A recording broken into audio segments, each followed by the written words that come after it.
Hello, Beth. Yeah. Yeah, yeah, I can hear you. How'd it go this week? Did you make any headway there? Well, I think I did. I took your examples and went in and tried to do what you had done last week. Uh-huh. And I think I got fairly close to what you had up there. I still have a few questions, problems, but Okay. I also went on YouTube and watched basically a physics video on electronics. Oh, okay. And it's helping me understand this a little bit more, but I haven't had a chance to get back and look at what we have. Yeah, it's basically just a timer circuit that turns an output on and off. Is it a single loop or no? It's Um, not, is it? I'm not sure what you mean by a single loop. They were one of the questions I think you asked at the end of our last session was how do we know what resistors to use? Because we were getting ready to order parts and we needed to know what size the resistors were supposed to be. And I know that you had one of them as 1,000K resistor. 1K right? 1K. And then the other one, is it 400? Let me pull up the schematic here. I mean, it says Res 400 as the part name, but I didn't know if it was. That's the dimensions of it. It's 4/10 of an inch long. Oh, okay. So we don't know. It's basically a quarter watt resistor is what it is. That that particular pattern there. If you look at the pattern and it equates to a 4/10 of an inch resistor, which is really, it's kind of big for a quarter watt resistor. I've got one right here. The example of quarter watt resistor out of my junk box, right? And if I measure that with a caliper in inches, it measures 0.351 from across the leads from one side, from one lead to the other, the outside. So you'd subtract the thickness of one of the leads. So it's less than 0.35 inches in size for that particular size resistor. But it'll fit, I mean, it'll fit in the 400 slot. You're going to have some wires sticking on each end. And one of the things we can probably show here at some point in the class is maybe how to make a custom part, because I did that. I made a 375 resistor, and going back and measuring again, this one would actually fit in probably a 350 configuration. So on the size, it's not necessarily going to determine the resistance of the resistor. Right? Yeah, the resistance, no, not necessarily. The wattage will tell you how much power it can dissipate without burning up. And yeah, wattage is more indicative of the physical size. Okay, so we're going with 12 watt. No, it's a quarter watt resistor. It'd be a monster resistor at 12. Well, no, I mean, for the project, it was 12 volts, right? 12 volts, not watts. So that doesn't mean that's how much current the project draws, right? That's just the supply voltage for the chip and the parts in the circuit there. Let's see. You just went a lot deeper than you thought you were. She's trying to learn some electronics theory at the same time too. I don't know anything, so all of this is new to me. Sure you do. You've already got your feet wet. You can draw a schematic now. But I don't know what it means. Forgive me, you're ahead about 85% of the engineers I know. You'll get the parts, one at a time. Look each one up. When you run into something, look it up and say, hey, what does this part do? The rectifiers D1 or the diodes D1, D2, they allow current to flow in one direction. And the potentiometer R1 is a variable resistor. You can see on pin 2 of R1, that's the wiper. That's like your volume control. And that wiper resistance varies as you turn the knob. And then we got a couple caps there that help with timing and filtering, little capacitors. But I actually gave you manufacturer part numbers for or actually Mauser part numbers for the parts if you were going to build this project. I saw that. I don't necessarily intend to build this one. This was just to get your feet wet and draw a schematic and make a PC board. And so we're going through some of the things that I know. Feel like I'm just scratching the surface as far as this program is concerned, what it can do. The 3D stuff is kind of new to me. I really hadn't played with that much before, other than one time I pulled up one board and some of the stuff was there and some wasn't. And I'm like, oh, okay, that's cool. And didn't pay much attention to it since then until this class. I thought if I'm going to learn how to draw it, I should at least know what it means and does. Boy, that's you just went really, in a sense, you went really deep. But my take on it would be to look at the current draw of the 555, and then you got to apply a little bit of Ohm's law for the resistor divider. That'll get you a really fairly good idea what the current of the circuit's going to be. Well, that's what I was trying to do. Then I also had questions about the capacitors. That's why I was talking about the 12 volts thing. Yep. But just because we draw this doesn't necessarily mean I know everything about how this thing works either. Don't make that Oh, assumption. thanks a lot. No, you No, can. No, he's I got right. I got this off a webpage. This is somebody else's design. I just built it and actually prototyped it for class. I made up a little prototype and tried Oh, it. And I showed you guys the waveform prototype, So how it varied. how did you prototype the 555? Or did you just buy it? You just got a dip package for it? Yeah, it's just a dip package. I plugged it in the prototype board. It becomes harder when you don't have the dip option. It does. I mean, you can always make a breakout board if it's a surface mount. If Fry's was still around, you could go up there and you can buy breakout boards for different packages. That was kind of nice. But yeah, where do you get that stuff now? Mauser? A Mauser. Mauser's the closest one to me. Mauser, Newark. There's an Allied up there in Yeah. near you guys. Yeah, there is an Allied. And you just walk in and tell them what you want? Can't anymore. They used to have a will call desk, and you could go place an order online and then call them and say, hey, convert that order to will call. And an hour later, they'd have it ready and you can go pick it up. But since COVID-19, they shut down will call. They don't want people coming in their plant and infecting the side. And I don't blame them. Anyway, anything else? Well, can I ask one more electronics question? Sure. You have the two capacitors, Right. and you have the 12 volts. Right. That's the power. So I just want to make sure I did it right. The maximum each of those capacitors would be like 8 volts. That kind of depends They on would store at the most 8 volts. Is that right? Each. that would depend on the internals of that chip, really. You know what? Yeah. Or is that cap 100 the size too? That is the size. That's correct. Okay. They're 0.1 microfarad. These are probably a 50 volt rated cap. You basically pick a capacitor's voltage rating is what voltage it would break down at. So we can't exceed 50 volts. These are just they're very small caps here. Let's see. They're not. Yeah, it's a 50 volt cap. So there's no way we'll ever exceed 50 volts in that configuration because we're not unless Imagine smoke could come out of the chip. Not unless lightning strikes. Let's see. Let's pull up a pattern for one of these guys and see what it shows. So that's a cap. The pattern is cap dash 2.54. Well, that's millimeters. And 2.54 millimeters is 1/10 of an inch. So last class, I had this failure here where the copper pour didn't populate the entire board. Does that look familiar? Yep. All right. I figured out what was going on. The copper pour is attached to grounds, and all the grounds are bounded by traces. Got it. So if I unroute that entire board, we're left with what pour was there. And if you right click on the board on the copper pour itself right there and go to properties and unpour that copper, now the pour is gone. And let's reroute the board. We'll run the auto router.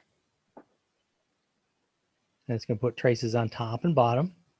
And normally a rat line here, these little blue lines indicate something that hasn't been routed yet. Well, those are the ground connections that are going to go to the copper pour. And so if I update all the copper pours, which we just have one on top right now, it populates the entire board for me. Now the red circles mean that according to the design rules, I'm a little bit too close to the edge of the board. And so you can grab those. Let's just zoom in a little bit here. I can grab that copper pour corner there and just move it a little ways away on each corner there and get rid of the red circles. Because it's checking the design rules as I'm working here on the drawing. So it's kind of nice. You don't have to stop and go say, oh, check my rules, Very cool.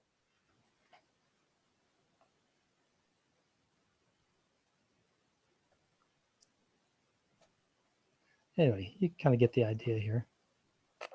Let's update that copper pour again. Go to objects and update all copper pours. And I got rid of some of the circles. Still got some on the left.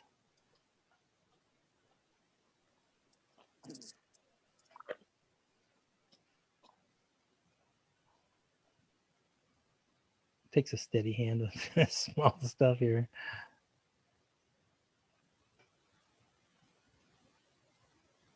Okay, so I got rid of all the errors, but it didn't pour copper all the way around the outside. So you move the holes in a little closer if you want to, if you want copper all the way out to the edge. Up here, you can switch from the top to the bottom, and we can go to objects again and say place a copper pour on the bottom. And right there. And again, I'm going to click there, click once, twice, 3 times, and we're going to hit return on this last one. And it says this board, it's a solid. And then in the middle tab here, connectivity, there's none right now. I'm going to connect that to the ground plane again and then say okay. And now that copper pour on the bottom is connected to the ground plane as well. So we got ground plane, copper pour ground plane on top and bottom. And we can check design rules, no errors there. And check net connectivity. If we're missing any grounds anywhere, it would tell us. And compare it to the schematic.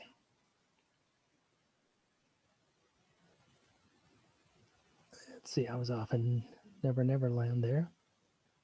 Let's go to the desktop, find the group class stuff.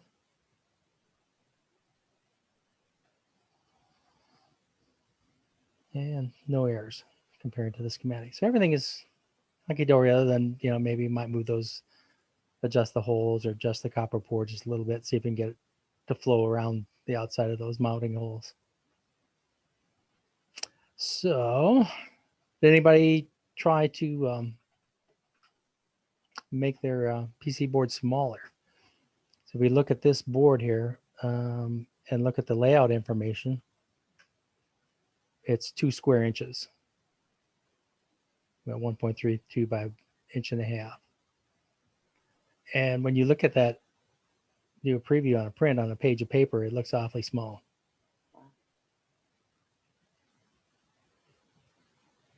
Did I show you the print preview stuff? You can tell it what objects to display. The pads, the vias, the holes, traces, copper pours. You don't want any rat lines. You don't want the solder mask. You don't want the paste. You don't want the silk screen or the assembly lines or the courtyards. Component outlines, nope. I usually leave the board outline. It gets rid of that outside there, and it kind of shows me how big it's going to be. Any tables, dimension lines. And then what's left is what you want to print on your board. So if you're going to make your own board at home, you could print this on some transfer paper and iron it onto your PC board. And then go etch it and drill your holes. And you'll have a copper board. Okay. Let's go to the next. That was 3.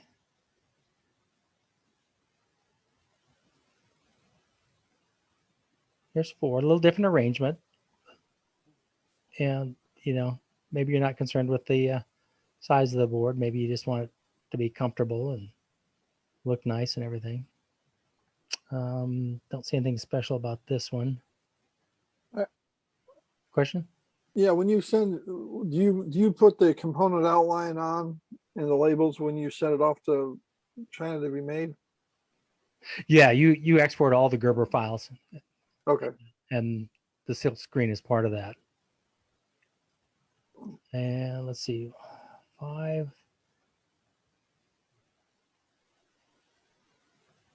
A little smaller. So here's 5. I squished it together a little closer. Let's see if there's anything on the bottom.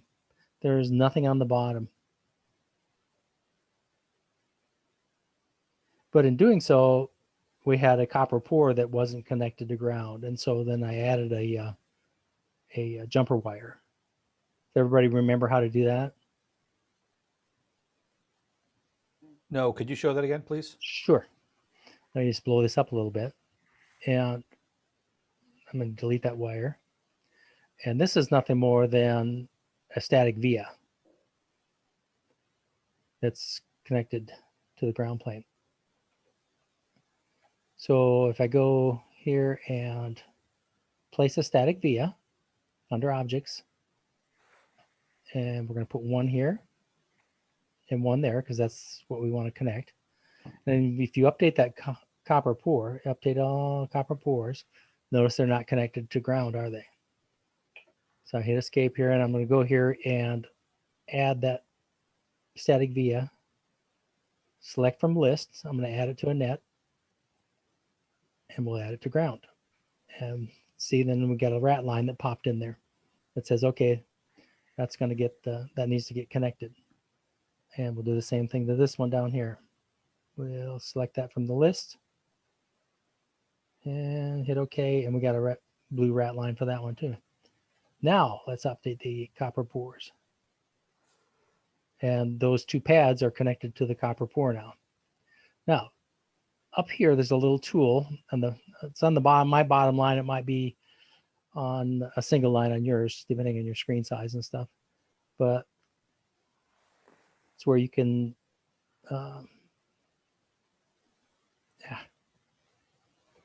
where you can manually route a trace. Okay, and so you click once inside the copper pore, but then you right-click and you say, I don't really want a trace. I want a jumper wire on the top. So it's kind of a special routing. And then I'll put it right there. And it added that as a simple screen item. So it knows that those are connected, but it knows it's a jumper you're going to add after manufacturing. Does that make sense? Yes, thank you.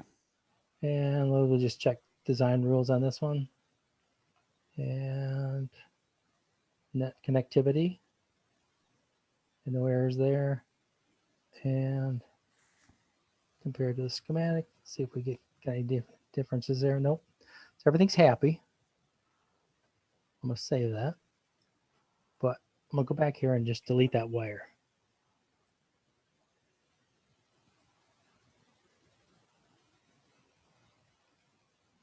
So the wire's gone. And if I do verification now and say check net connectivity, it's going to say, hey, the ground's broken. There's a problem here. So it will find things that, aren't connected. Now, it was really up to me to add this pore in the middle to the ground. The program won't find that for you. The only reason it's complaining is because I put a pad here that was connected to ground on each side. It says, hey, this needs to be connected to that net.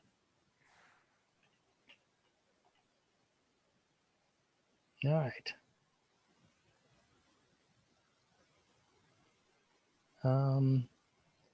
Single-sided board. This might be just a little different layout. I moved the resistor up here on top. And you can play with your layout, move your parts around. I've got a jumper wire over here on the left-hand side. And the pot is on the right-hand side. And these caps are located vertically. You play with it and move things around and see what you can do. It's kind of interesting sometimes just to play with some of that stuff and see what, just move it. A lot of times I had stuff that wouldn't route, 3 or 4 things that wouldn't route. I moved one part like 1/8 of an inch, and everything routed automatically all by itself. Just because I gave it a little more space in one area. Yes, Sam. And I think just as a design preference, I think you said you generally want to avoid. You prefer not to have jumpers if you can help it. So if you'd find some other way to do it, you'd rather do that, right? That's more of a preference thing, I guess. Like when you get into surface mount stuff, you're going to see a lot more vias on the board. There'll be holes going through there, plated from one side to the other. And I try to reduce that number. Okay. You're going to want a certain amount, especially if you got ground plane on both sides, to connect that ground plane. And I'll show you an example of that. Let's see, what else did we?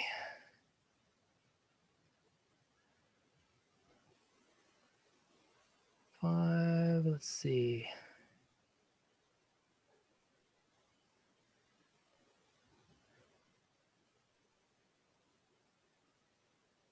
Because here was like the single-sided board. There are no jumpers on that board, but you might end up with a little bigger layout. No, I take that back. There is one jumper in there, and that's not bad. You know, I've done stuff with 2 or 3 jumpers. You know, you hate to clutter it up if you don't have to, and if you got time, you know, you can juggle things around and see what you can do with it. Like I said, you know, you looked at things and then like, okay, what if I move this resistor up to the top there? You know. So let's see.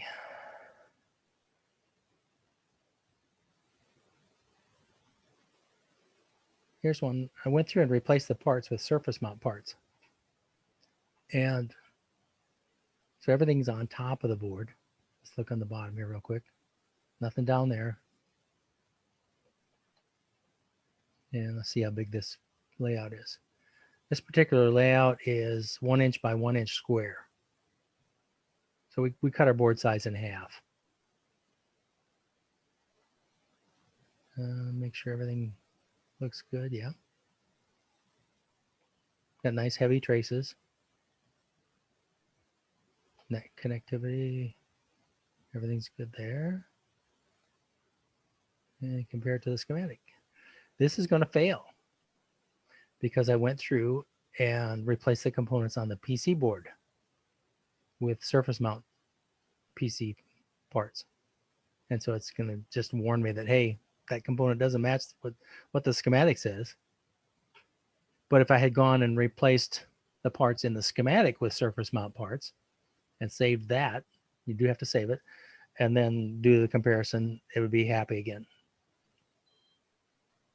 But there's nothing to stop me with changing out a part on here and producing a board. It'd be just fine.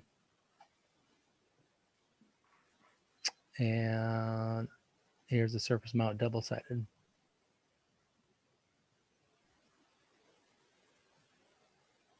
Yeah, I think that's 1 inch by 1 inch also. Yep, that's 1 inch square. So you could get 3 of these boards from OSH Park for $5.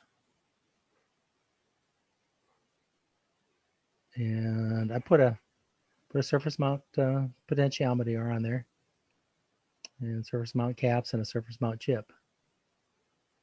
And this is 1206 surface mount stuff.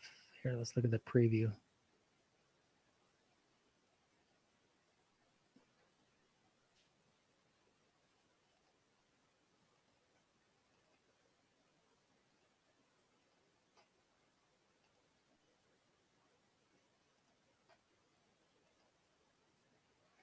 So there's an 8.5 by 11 sheet of paper, and there's our PC board, our 1 inch by 1 inch PC board. You really shrink this stuff down. You know, maybe you're trying to fit it inside a pill bottle or something like that. I did put some vias, static vias there, just to tie those 2 ground planes together, top and bottom. You start to get into some RF boards and stuff that other people have designed, you'll see a lot more of those.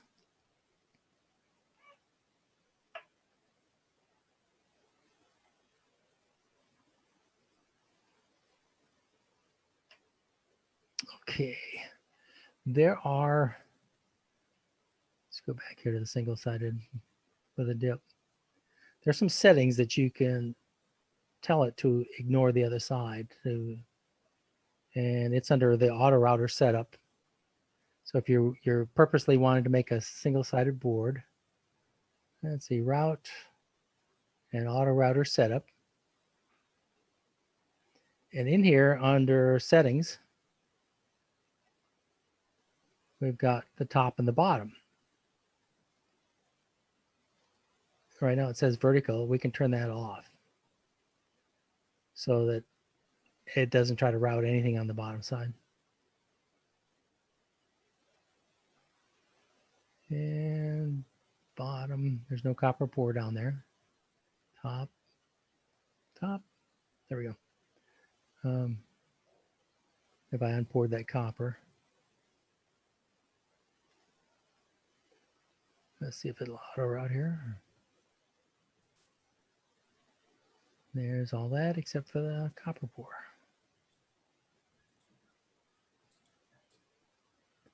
And no blue rat lines. We can check net connectivity. Everything's happy. But that's how you would tell it that, hey, I want to route, I want to design for a single-sided board. If you know you're going to make one at home, you can make double-sided boards. I have done one. And it was a real pain to get the registration from the top and the bottom lined up together, where you got two pieces of transfer paper and the iron, one on top and one on the bottom. They slip a little bit going through the printer. That paper will slip slightly and stuff will not line up exactly. But it was close enough that I could solder things and make connections, you know, top and bottom. But single-sided boards are my preference. Okay. There was one project where I made a keep out. And the keep out is an area where you don't want copper. And what it was for was a processor board that had a Wi-Fi antenna on the processor board, and it plugged into my project. And let's see. If we go to objects here, and you come down and you want to place a shape, and you place a rectangle. So I'm just going to draw a rectangle. We're going to pretend that there's an antenna under the end of this chip here. And it's one of those fancy processors.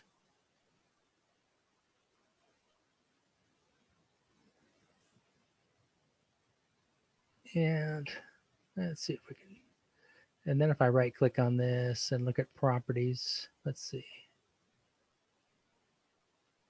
Is it in there? Top assembly, route to keep out right there.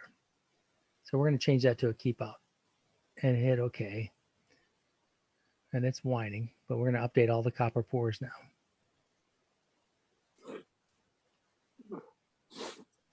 And now it doesn't put any copper in that area.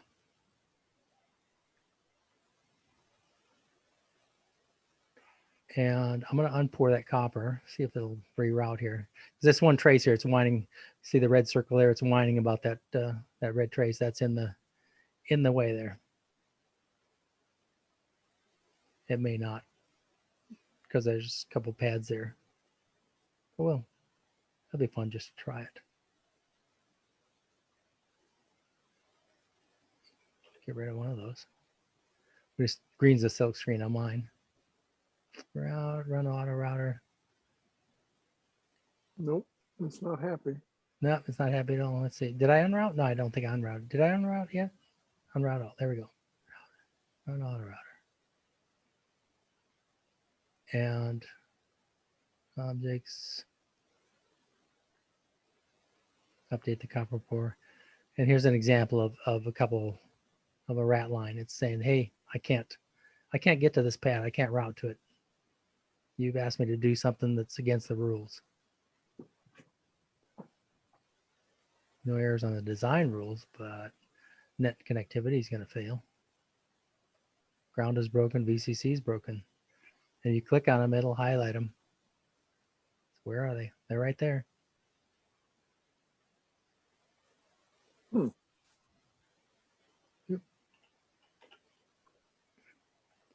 But in my particular instance, there wasn't any pads in that area. So if I put that keep out right there, just stretch that down there.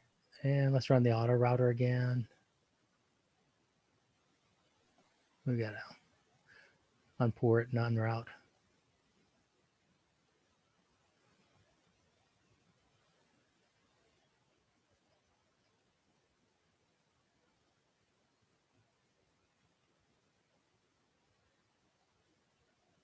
Should be able to resolve that.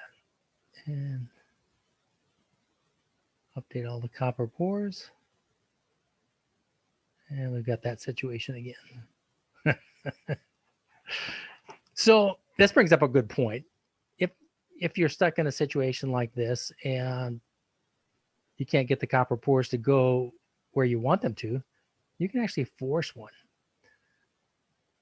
And if I go here and say, place a copper pore on this area,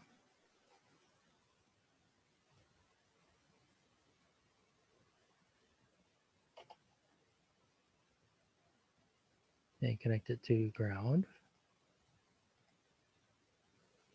and it's happy, other than, I mean, it doesn't know that it's not It doesn't connected like to the ground. edges. I didn't like the edges. It's a little close on the edges, but you can force a copper pour and then go put some static vias if it's double-sided board, that kind of thing, or put a jumper in. Just kind of be mindful that, hey, this isn't connected to ground. It's there, but it's not connected to ground. It'll lay the copper down. So we can back out our changes here.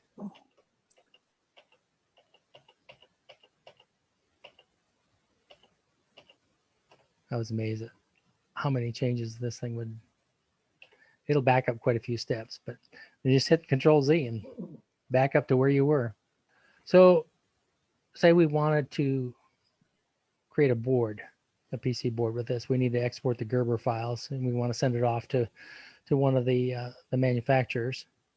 You can come down here to export and Gerber. I use just the plain Gerber. And export all. I always export all of them. And I think this is new with this, one of these newer versions of the drawing program, but it'll put them in a zip file for you, and it'll add the NC drill file, which is what you also need. Otherwise, you'd have to go manually export that, zip all the files up in a zip, and send them off. But this does it all for you in one nice step right there. Click on that, and then it says, where do I want to put it? And single-sided Gerber files.zip is right there under class project. So let's save that. Give it a nice name and everything, and then we'll close that.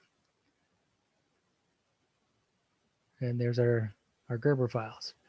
Okay, I'm going to go over to the other screen and bring up OSH Park. Or let me switch these two screens here. And if we were going to send, and I like to use these guys just to get in that quick picture of what you drop your zip file right in the middle of the screen there, and it'll process that file and show you a picture of what your board's going to look like and how much it costs.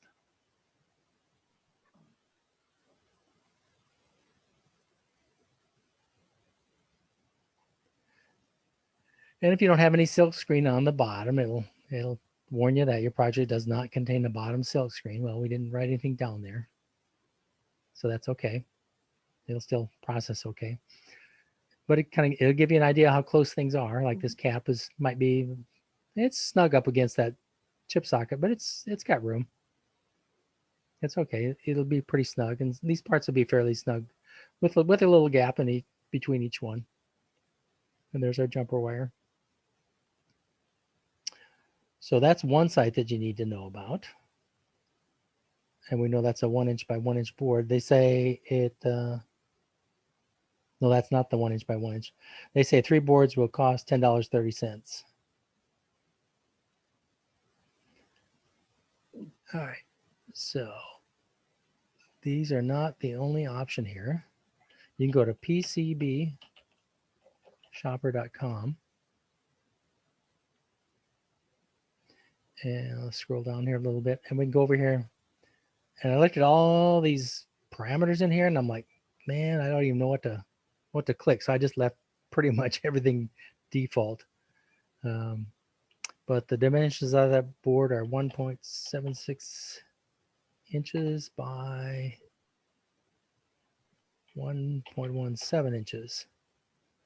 And then I'll put in a quantity 3, just so it'll go pull up the numbers for OSH Park, but it'll do 5 for everybody else, all the others. and you have a choice of 1 ounce or 2 ounce copper. And unless you're concerned about current, DC current, AC current, or whatever through the copper traces, you don't really have to worry about the copper weight too much. Pretty much all the stuff that I've done is 1 ounce, unless I order a board from OSH Park, and I don't think they charge any more for a 2 ounce board. And they give some parameters there. And I've been fine with the stuff from OSH Park with their design rules. I haven't gotten any complaints yet. And you just click on Get Prices here. That's all you really got to do. And it'll go out and shop these boards for you at all these vendors, shipping and all, and how long it'll take.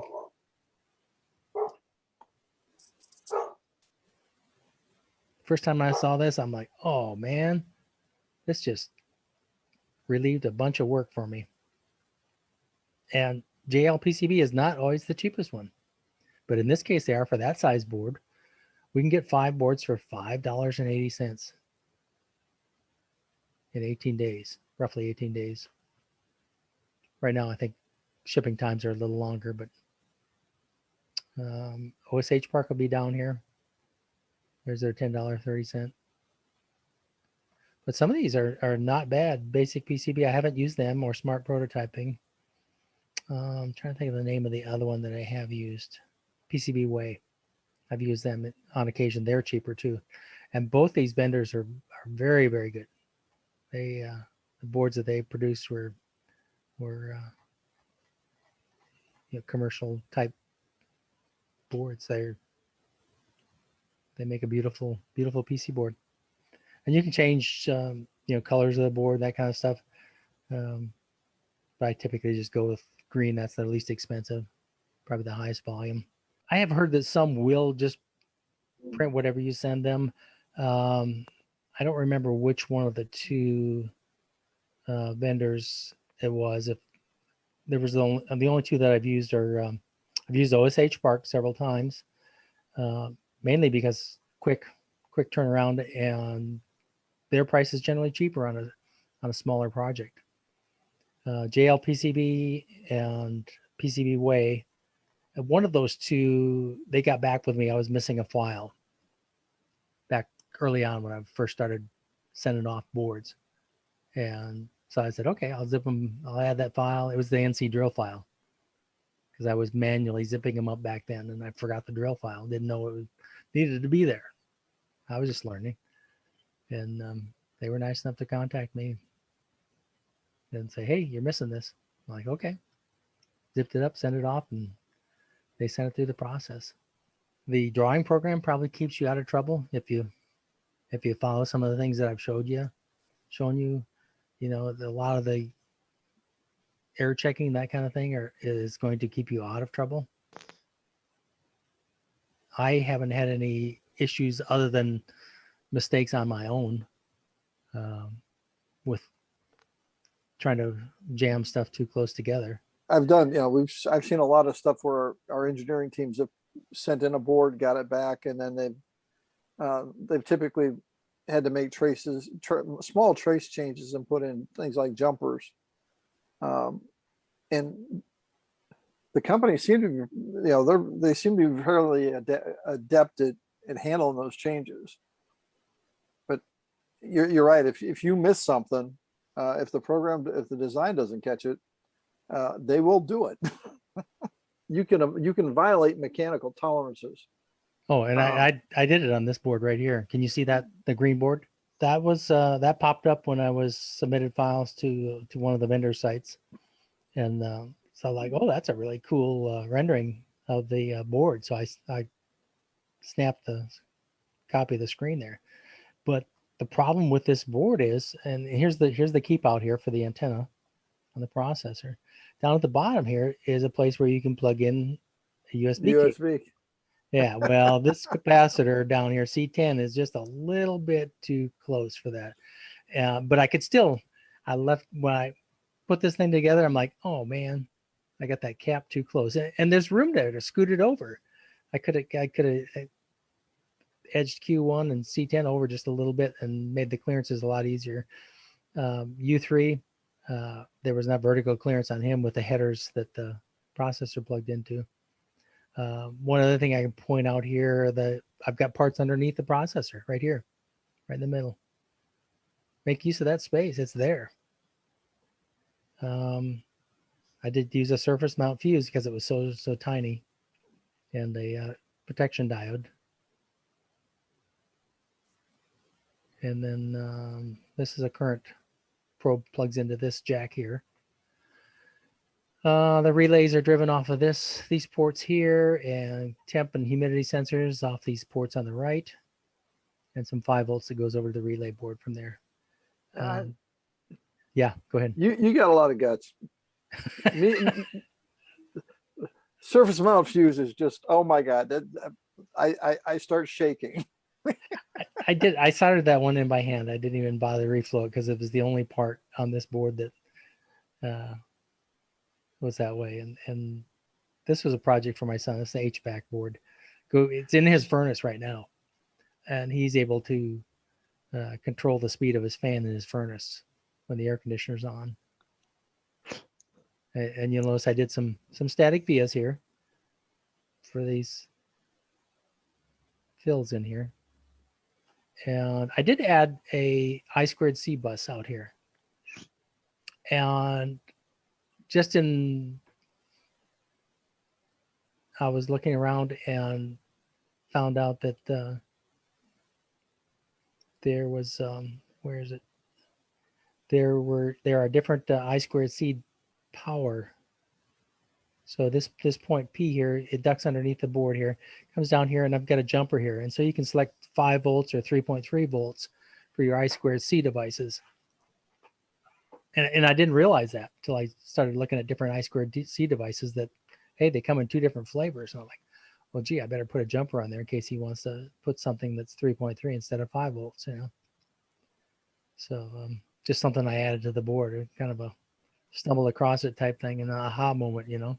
The hardest thing that I had is trying to get somebody to check my work. Nobody wants to check your work. So you're on your own. And starting to get a few people here now. So run through circuit simulators, and that as you go higher frequency, this stuff gets gets interesting. Oh yeah. Did any of you watch the video that Sam put the link up to last week? I found that one quite interesting. He was talking about RF and PC board design. But here's an example of a heatsink. I had to draw the outline of the heatsink, so I knew I had mechanical clearances for that. There was no pattern for that. So anyway, this was a board that, I mean, just exactly what you're talking about, mechanical clearance. It wasn't the end of the world, because on a daily basis, you don't have to plug in the USB cable into this processor. It'll actually update over the air, which is a really cool feature. Okay, so yeah, I nearly half the stuff I work with has got JTAGs on it, so I'm forever looking for the JTAG port. You sort of did it with the USB. I mean, okay, that's how we fix it. That's it. Come in with the USB. And no question, over the air is awesome, but it's always nice to have that backup. Unless you need something specific that's not in the library and you can't download anywhere, you might be faced with having to create your own part. Or one of the things I did was created a narrower resistor. You know, they had RES 400 on there, and I made a 375 for a project because I needed a little bit more room to route some traces, and that was enough clearance to get me by. So did you go in and edit the component, or did you do a custom thing? I changed the component. I changed the resistor. Let's see if I can find it here. Here's the component, and there's the pattern. Yep. Now there's the pattern name at the top there. Let me find the RES 400. on IPC. And we go to that guy. And here's the name of his pattern. RES-10.16 by 5.1 by 2.5. Well, 10.16 converts to 4/10 of an inch. This is in millimeters here, these numbers. So when you're looking through these patterns and stuff, you got to kind of figure out, what are they talking about? Well, they're talking about the distance center to center between the two holes, and the height, the length of the body of the resistor, and the height of it. And the only thing I did to the part was move the pads in closer and make them a little thicker so that they automatically came out thick.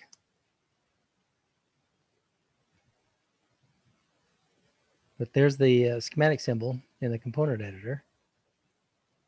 And if I pull up the other resistor now that's in, and here's your libraries up here, by the way. We're looking in components library right now. If I go to user components, which is where I stuffed that resistor, there's the library it's in. And the one thing I had a hard time getting my arms around was, they talked about these being libraries up here. Well, they're library groups. User components is a library group. Each one of these is a file here with library information in it. So, and I named the pattern resistor 9.53, which converts to 3.75 or 0.375 inches. And I left the rest of it the same because the only thing I did was scoot the pads in.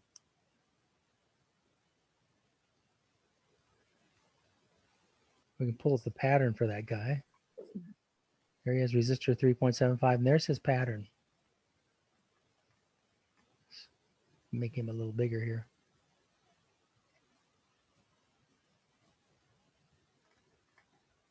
So this will, if you can learn how to use these two tools, if you don't have something for your schematic, you can make it, you are way ahead of the game.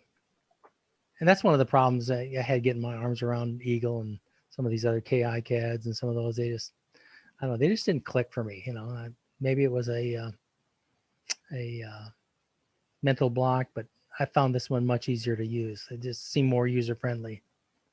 And to be totally honest and transparent, I haven't, other than if I needed to know how to do a particular thing, I haven't sat down and gone through any how-tos front to back, start to finish. I just started using the program. So here's a horizontal, we're going to bring up a horizontal dimension line here. And just click here, because I want to measure something here that I'm working on this, and then you can get rid of these later.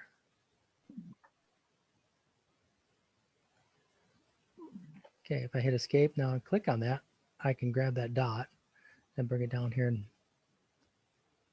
measure. Oop, come back here. I grab that dot, bring it down here.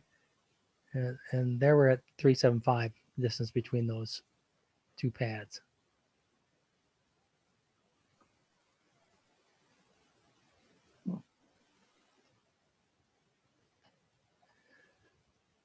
So let me get rid of the dimension line. But if I take a 1/4 watt resistor, like this guy right here, can you see that? That's just a regular through hole 1/4 watt resistor, and measure it with the caliper in inches. And I got the two leads bent down. 375. No, it's actually 0.352 to the outside of each wire. And if I measure the wire, it's 0.023. Well, if you take 0.352 and subtract 0.023, it's less than 0.35. So that resistor would actually fit in a, if you really wanted to make it tight, you could fit it in a 0.35 configuration. And so we could make one just as an example here. Let's see if I can copy this.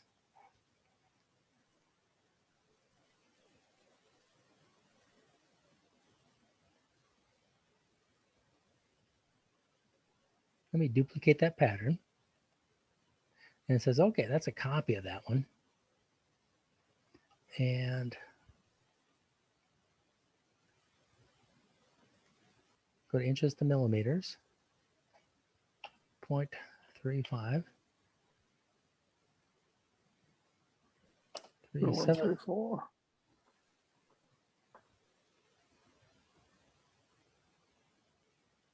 Oh, I'm doing that wrong. It should be the other way around. I'm sorry. Should be inches on this side, millimeters on the other. So if it was 0.4, it'd be the 10.16, 0.375, going to correspond to the 9.53, and 0.35 is Basically 9. 8.89. Yeah, we'll see where it lands Point, up. 8.89. Okay. So we're on a copy of that pattern, right? Yeah. Yeah. So let me throw up a dimension line here.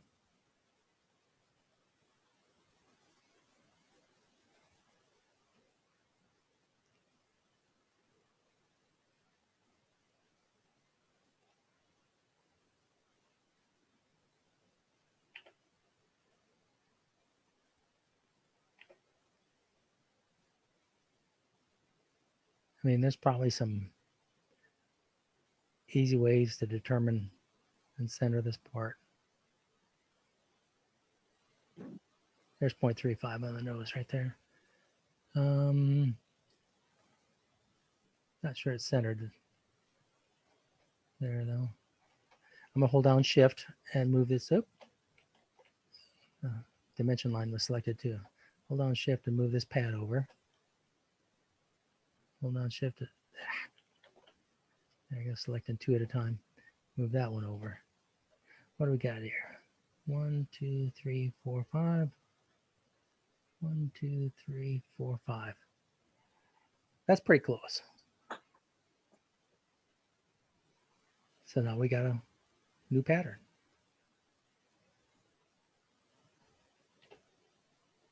Didn't change anything but the distance between the legs. So I can go up here to the pattern properties and I can change the name of that guy.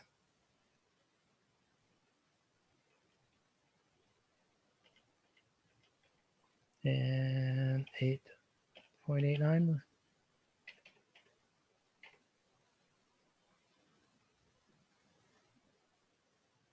And you see the name changed over here. And I'll save that.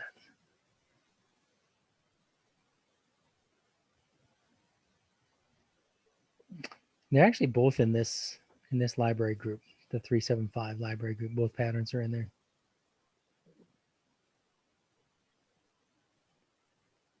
So we could actually we can copy that pattern to another library. Let's see if it'll let me make a new one. Nope. Nope, not there. All right, let me do a new library there then. And RES 350. Okay. So if I go back here, yeah, I want to save the changes.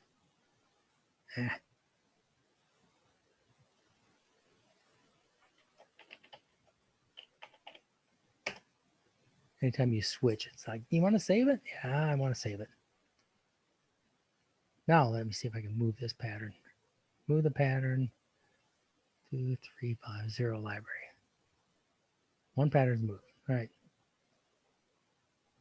Save the changes. Yep. And this is an extra untitled thing that pops in there, and you just delete it. So we're left with our new pattern. You do have to add it in.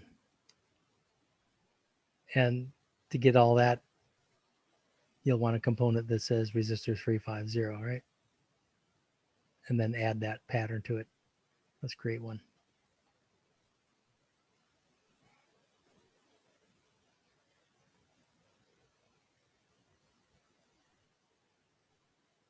New library.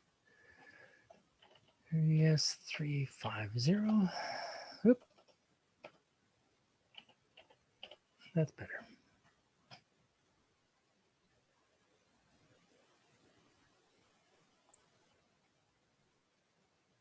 Want to save changes in 350? Yes, I do want to save those changes. We just created it. Anytime you switch libraries, and all my libraries and stuff, I've been putting in my documents. There's the resistor.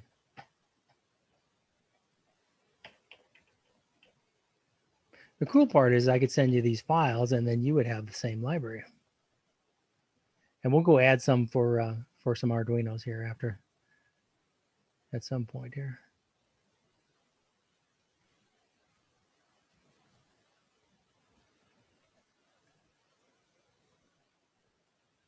Let's see, and let's duplicate that so we don't have to draw the schematic symbol again. And let's rename it. So we're actually creating another part called resistor 350.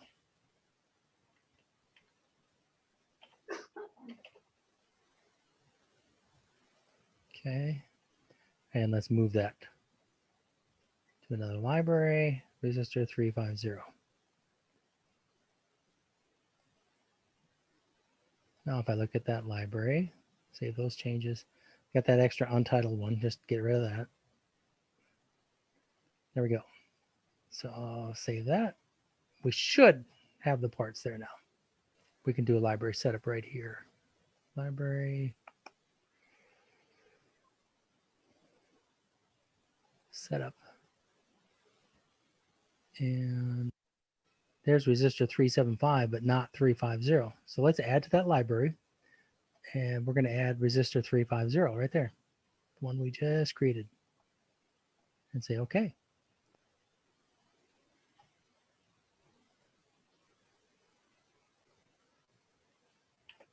And if I double click this part, we look at the attached pattern, and lo and behold, it's the wrong it's the wrong pattern. But you can always change patterns on a part.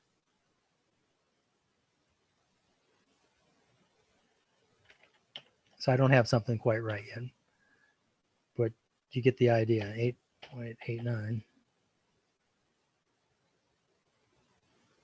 and let's just filter for that size. See if I can find it in all libraries.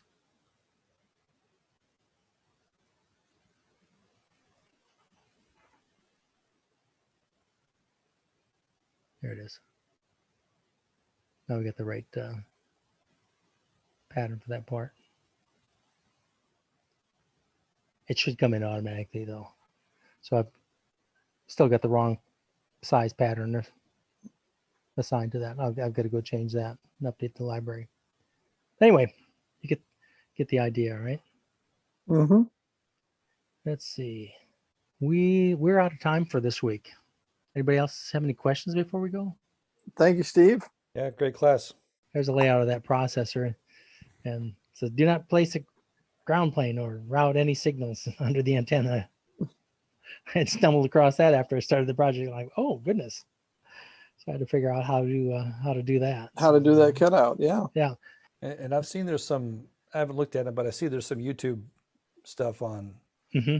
There's a on, tutorial here. DipTrace. Yeah, there's I don't know how good they are though, but I don't know either. I just use it. There's a getting started video right on the launcher. oh, there you go.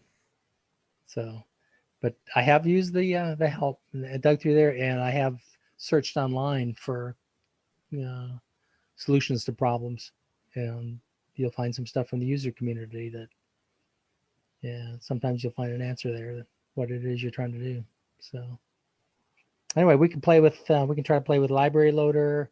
I can show you that the SI4707 in the pattern editor next time, and we could convert the board to surface mount parts if you like, or would you rather do that as homework? That sounds like a homework to me. Okay, yeah, maybe extra credit. go through the schematic and replace it with surface mount parts. Yeah. Use 1206. Those are a nice size to work with. If it's your first surface mount, you don't want to go 805. You want to go 1206. All right. Till next week then. We'll see you then. Thank you much. Righty. Thanks. and think about what else you might want to talk about, or if we got something else we want to work on, because I'm running out of things to talk about. So I probably got enough for next week, but we'll have an extra week, or we can end the class there, or we can show some other things.